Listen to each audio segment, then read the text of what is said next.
Whilst an excessive focus on repetition tempo is unlikely to have any direct effects on strength or hypertrophy, focusing on a specific rep tempo from time to time may have some indirect benefits.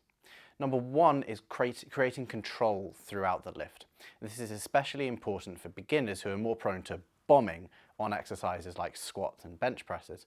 Focusing on a tempo can help to create a sense of confidence and control under load. And as kind of an adjunct to that, it also allows for more of an emphasis on muscular control of the load.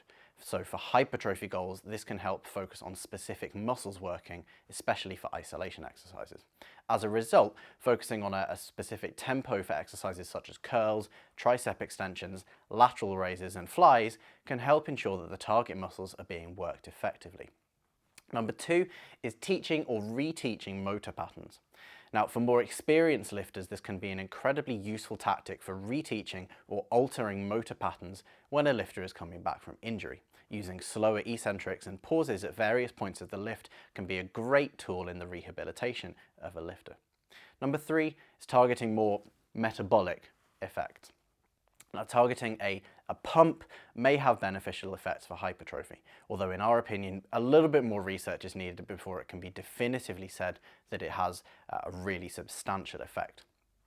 Slowing down rep tempo may allow for more of a burn and a pump, although the exercises with which this is employed needs to be considered carefully. This slide was taken from Module 1, Unit 10 of the SBS Academy, which covers programming for typical gym users and is taught by SBS coach Evan. We're not far away from our next enrolment. Head to shreddedbyscience.com/academy for more information about the SBS Academy and to sign up for our VIP email list.